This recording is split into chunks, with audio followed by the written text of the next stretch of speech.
Welcome to the city. I'm Anthony Wilson, the Public Information Officer, and this is AJ Fawver. She is our Planning Manager for the City of San Angelo, and we are here today to talk about development around Lake Nasworthy. AJ, thanks for joining us. Thank you for having me. Obviously, Lake Nasworthy is a big economic engine for our community, and there are hopes and dreams and aspirations to make it even more so. And that begins with a development plan that your office is going to be working with. Right. Tell us why developing Nasworthy is important to begin with. Well, Lake Nasworthy provides something for our city and our region that is something that no other use can really provide in kind, and that is the fact that it brings us a wide variety of different users that are there for different reasons, and the use could be year-round if it was developed accordingly. And so we really have not, as of this time, capitalized on that opportunity, and so we really feel that this planning process will allow us to identify all the different potential users that can create that kind of synergistic effect that you hear planners talk about regularly.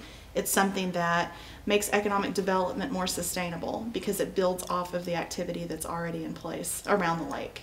And when you talk about it being a unique property within our region, there's no place really like that in Abilene or Midland or Odessa that really draws people to it like Nasworthy does. That's right. We actually had some interesting data when we were going through the process of interviewing consultants, and the chosen consulting group that we're going to be working with on this project provided some statistics showing us that one of the largest group of users that we have at the lake is the group from Midland, Odessa. So we actually have more people traveling into our city for that specific reason than one might have thought. And so that, for example, is an untapped opportunity that we have in front of us. Now, I'll preface this by saying some of these questions may be a little unfair because you have to go through the planning process and through this, process that you're talking about. But when you talk about developing Nasworthy, what's typically envisioned? You're right. The process will produce that. What is interesting about going through a planning process of this magnitude and this detail on one feature is we have the opportunity to talk to all of the different groups that have a vested interest in that development.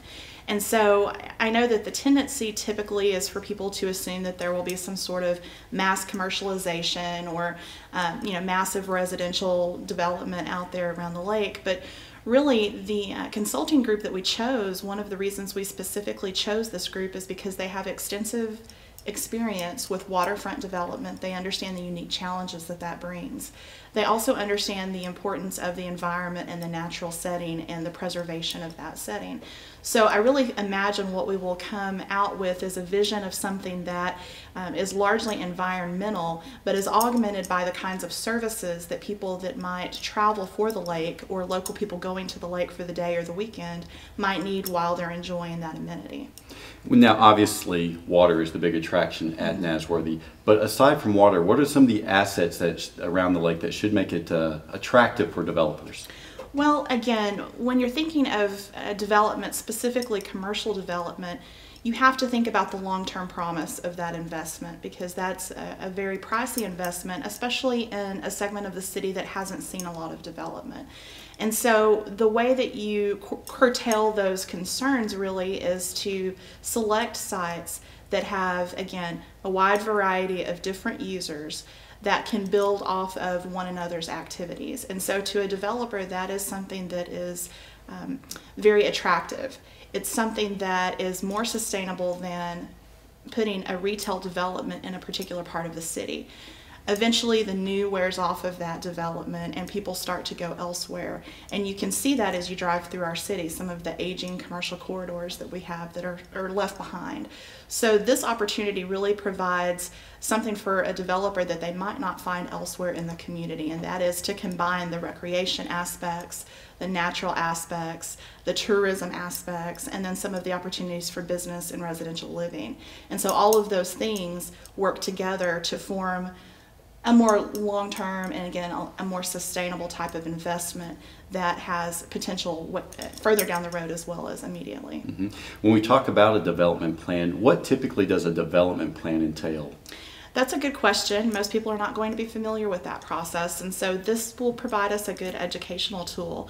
One of the most important things for this type of development plan is to really do an assessment of what is an advantage to development in this area, and at the same time look at things that might be holding us back from seeing that area develop. So it's taking a very hard look at what we have available and what we don't have, and determining what strategies we can use to make up the difference in those areas and to highlight the features that we have that are really significant.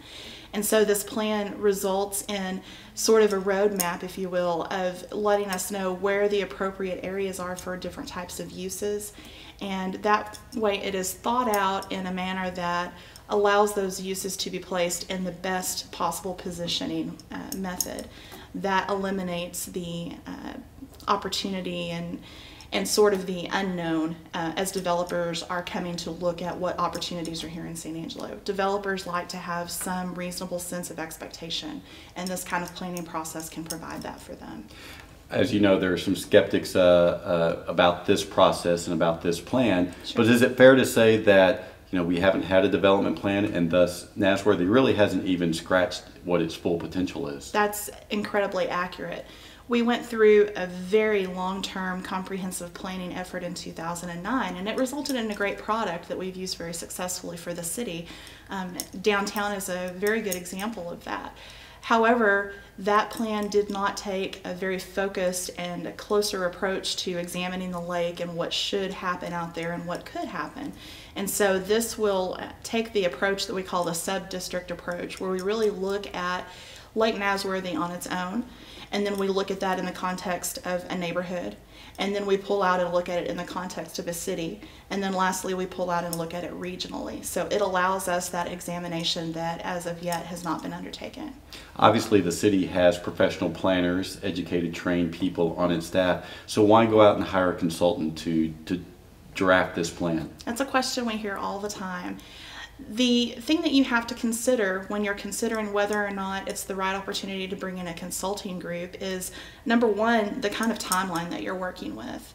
Having a consulting group come in and focus on one specific plan and project allows them to work towards that project in a continuous manner that gets you to the end result in a quicker manner.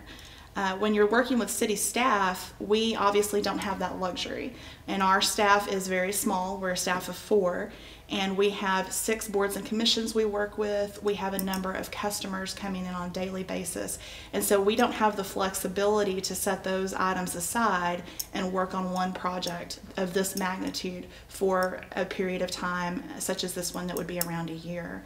Another thing that we have to think about is what our expectations are for this plan. And there was a lengthy amount of discussion with the City Council about what their expectations would be. One of those expectations was to really emerge with a solid market analysis for this area that we could use to put together packages for developers. One of the feelings is that developers are going to be more interested in an area that is actively marketing them, that has identified their needs, and has worked together to put together a presentation of how we could provide those things. We don't have that sort of expertise on our staff that perform market analysis on a regular basis. We also don't have the kind of expertise that this firm can provide in that they have done, as I mentioned earlier, a number of waterfront development projects. So they've been through the process, they've seen the things that you need to watch out for, they've learned from other experiences, and so that saves us time and money along the road as well. You just mentioned money. How much will Right. this plan cost, and how will it be funded? This particular project started with a price tag of around $450,000. Through the negotiation process and working with this consulting firm, we have brought that down to $335,000. Sounds like an enormous amount of money to a lot of folks, but what is notable about this project is although we were able to bring the cost down, we weren't in the process of having to eliminate any of the services. So we're still getting the work involved in the $450,000 plan, but we're getting it for a much lower rate. As far as funding source, there is a Lake Nasworthy Trust Fund. This will not be funded from that trust fund. That's important for people to understand because that spending requires extra measures that we would have to take going through the citizens. However, interest that is accumulated off of that fund can be used for lake development measures. And so a portion of that interest will be utilized to pay for this project. So there won't be any burden on the tax-paying public itself in funding this plan? That's correct. The money we already have in place. It's only a portion of what we have available, and so we feel good about that funding source. When will the process begin, and is there going to be an opportunity for the public to be involved? Absolutely. Planning is a very public project, and it takes the intensity of all different projects and individuals representing those interests. So for this particular consulting firm, we required that at a minimum they conduct at least 2 public meetings. They're going to be holding a design charrette that will bring in people from the public so that they can comment on how they'd like that area to look and develop. And then lastly, we are going to be identifying stakeholders for interviews from people that use and live in that area the most and are the most familiar with it, so that we can learn from their experiences and their suggestions as well. So there will be many opportunities from beginning to end of this project, and the project will take roughly 10 to 11 months to complete. Hopefully we'll be starting that project in the next month. So once we have a plan on the table that's been approved by the City Council, what happens after that? That's a great question. The final piece of the contract that we have with Gateway is for them to actually do what we call matchmaking services, where they select different investors that have needs that we can meet in the specific area, and then make those introductions for us, help us provide our investor packaging and our selling points to those investors so that we can begin working on specific projects. So hopefully, although it will be a long-term project, and seeing the development of this lake occur, you should see increased amenities, you should see increased activity of that lake in a very specific manner. And again, all of those things will also be publicized through the process with the City Council, and so people will be hearing about that as they're happening. You mentioned the consultant Gateway has done other waterfront developments. Can you give people sort of an example so they can get a flavor or taste of what they've done in the past? Sure. They had a very impressive portfolio. I think probably the most impressive project that they have worked on directly is Bricktown in Oklahoma City. If you've been to Oklahoma City in the last decade, it has changed drastically. And in the last 5 years, this specific group was very influential in putting together both funding sources for the project and improvements and overseeing those improvements.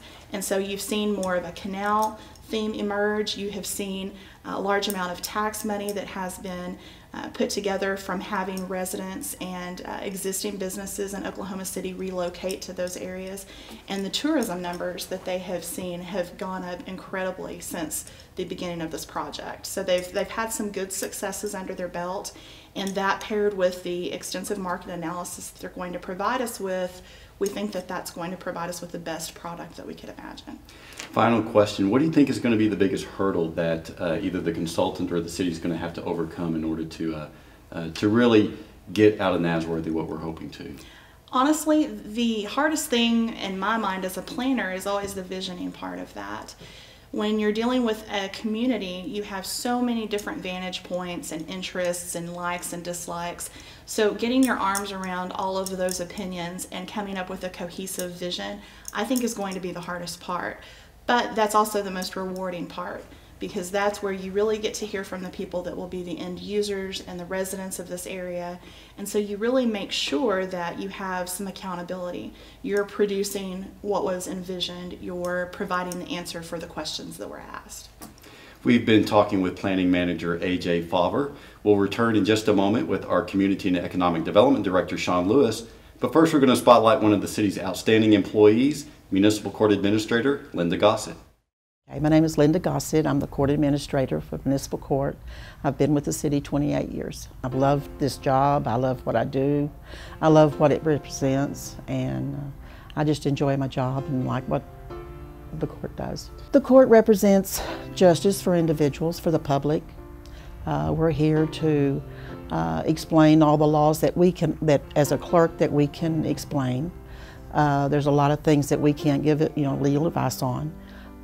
But we give the individuals that come into the court or through the mail every option that they have available to the law that we can give, and that's our job.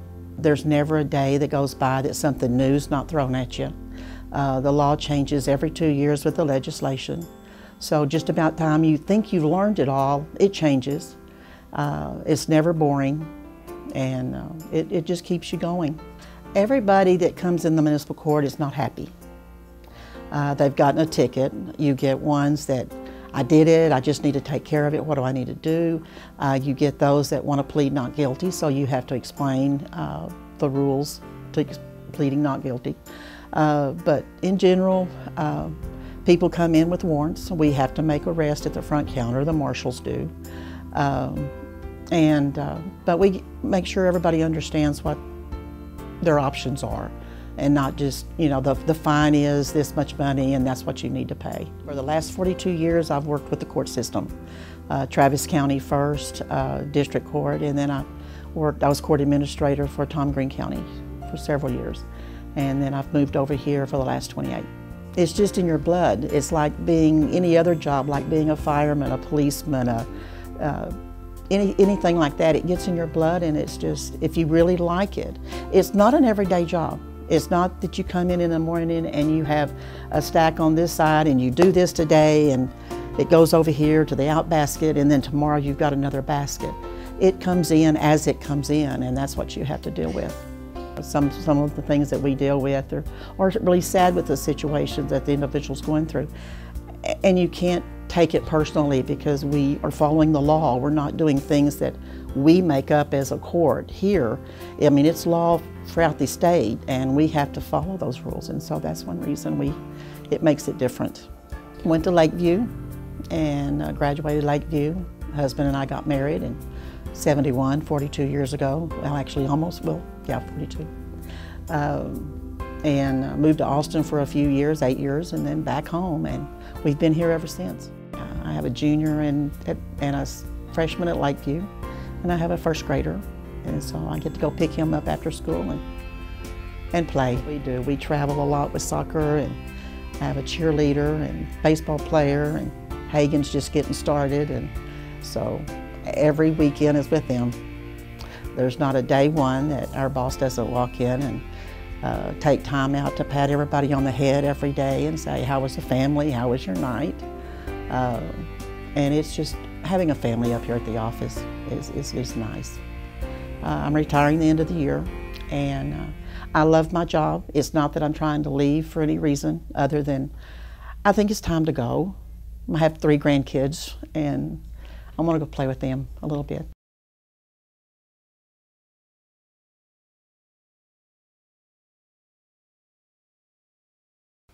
Welcome back to the city. I'm Anthony Wilson, the Public Information Officer, and joining us now is our Community and Economic Development Director, Shawn Lewis.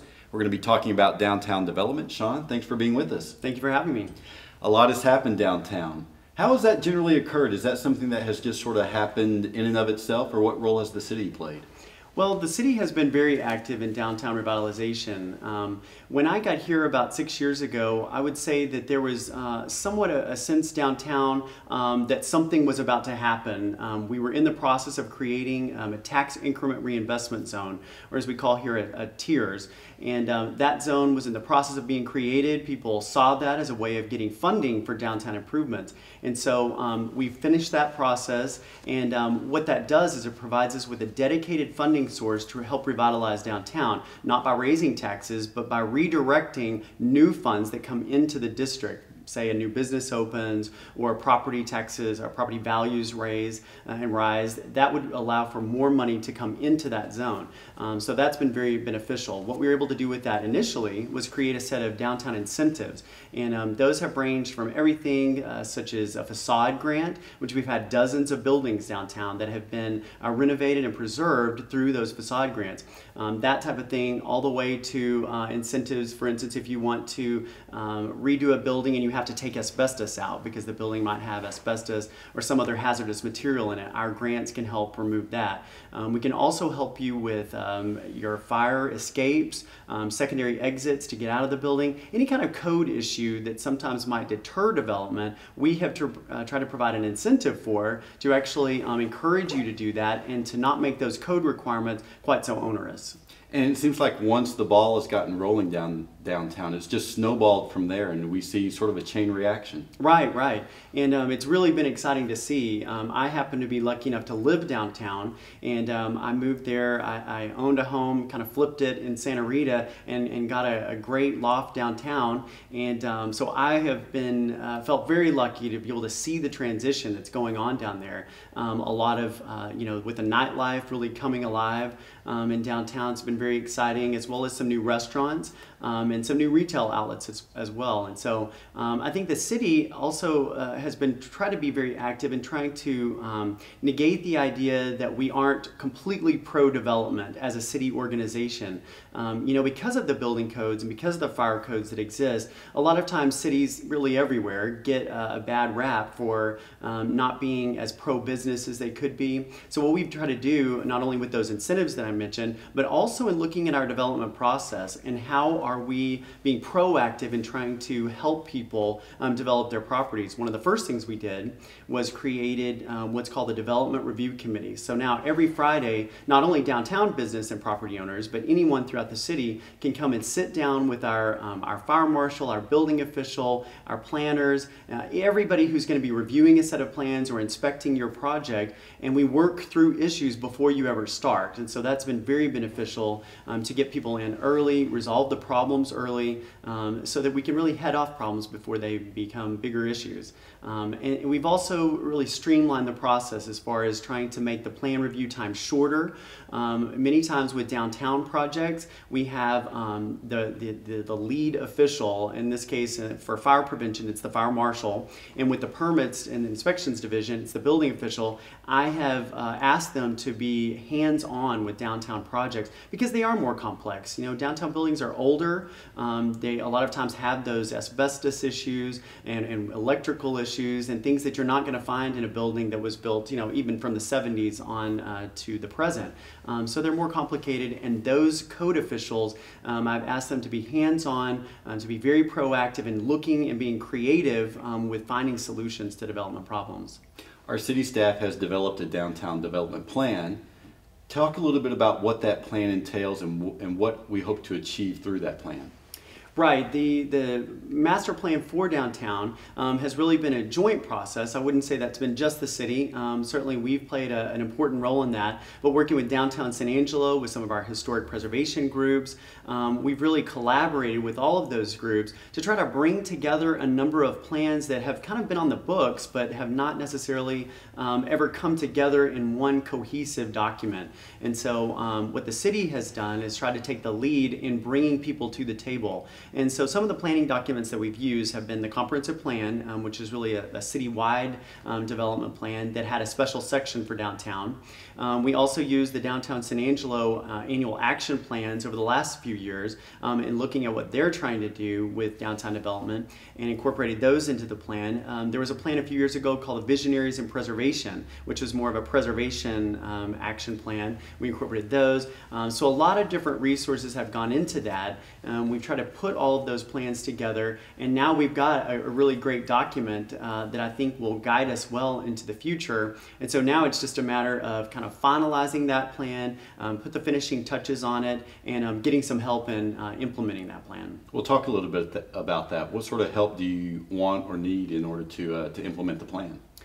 One of the things that the City Council directed probably about 2 years ago was the creation of a new Downtown Development Commission. And that commission is really designed to, number one, guide the development of that plan that I mentioned. So they've been very active in helping staff compile that plan and make decisions about the plan. The other thing that they were tasked with by the City Council was selecting a master developer. And that's a position that we don't currently have on the books, if you will, at the city. But it's a position that will really help us to finalize that plan, make it very much market-based, meaning that we're not just kind of having a lot of pipe dreams that never can be accomplished, but rather looking at our market, looking at the economy and the indicators downtown to see if our plans really match match up with what's feasible. And then they will take that plan as they've helped us refine it and then begin implementing it. One of the things that city staff doesn't have contacts, it doesn't have the expertise in rather, is the contacts with the development community, both really externally, because there are a number of companies and development groups, both for-profit and nonprofit, around the state and around the nation that are looking for downtowns and are looking for historic downtowns in redevelopment areas where they can come in and they can work and really bring their list of developers, engineers, architects that have a lot of experience in downtown and bring those companies to say, would you like to take one of our buildings downtown and do something with it, you know? Maybe that's one of the towers that we have downtown. As you know, most of our towers, with the exception of the Cactus, are predominantly vacant. And so how can we work with a developer that maybe we as city staff don't have the context to, but a master developer could, and get them interested and involved in the project? We've also got developers locally who have interest in doing that, and so we want to work with them certainly too. But a lot of times these deals with getting, you know, particularly these big projects and big buildings lined up are very complex. They take multiple funding sources. You may be looking at what's called the New Markets Tax Credits, which is a federal tax credit project. You might be looking at the Historic Preservation Tax Credits, which are also offered by the federal government. You may be looking in some cases at Texas Department of Housing and Community Affairs state housing tax credits that maybe you want to convert some of these buildings into housing. Those just alone can get very, very complex. It's something that city staff doesn't have either the time nor the expertise in the nuances of those programs. In addition, you're looking at multiple local funding sources too. You're going to be having conventional financing from banks. You're going to be pairing that with the tiers or tax increment reinvestment zone, some funds that we would hope to bring to the table as part of that, as well as things like tax abatements, et cetera. So when you get really deep into these projects, you see that it's not a very simple and straightforward process when you're looking at a 100-year-old building that you're trying to convert to housing, or you're trying to convert to a mixed use of retail, housing, office, etc. The consultant that you've identified in order to help implement the plan, talk a little bit about their track record and some of the successes that they've seen in other Texas communities. We are using, it's actually the lead firm is Gateway Planning, which is already doing some work in San Angelo, but they are partnering with two other firms, one of which is strictly really in the development business. In fact, they built apartment complexes in San Angelo, so they did that. The development arm of that also has experience in San Angelo to actually bring construction projects to the table. And then the other leg of that is more of an economic feasibility and economic analysis kind of firm that can really look at our market and really try to make, again, those informed decisions that will help give us feasible projects and viable projects instead of just kind of pie in the sky type things. And so that firm we're still working with to try to narrow the scope of what exactly we want them to do. We want to be very clear on our goals, and I think City Council will be engaging in that, as well as our Downtown Development Commission. And as we refine that scope, we'll really kind of start to see what types of things we can expect to come out of this process. But at a minimum, I think we're expecting, number one, some of the city's property that we already have on the river. You may be familiar with the old Edgewater Inn site. That was a piece of property that the city acquired a few years ago, really in partnership to some degree with the Health Foundation, who's kind of backing us up on that project. And we intend to turn that property over to a developer who could put something there. That might be a housing project, that might be a combination mixed use project like housing and retail. It might be a hotel development. We don't know until we've done the financial analysis and working with this firm to do that, what would be best, the highest and best use for that property. But we want to go ahead and see some activity with that piece of property in particular. I also would expect that we would be working with our property owners downtown downtown who have available space, either a building for sale or a vacant building, that we can begin to work with the master developer and those property owners, as well as other partners in the community, to get viable uses back in those buildings.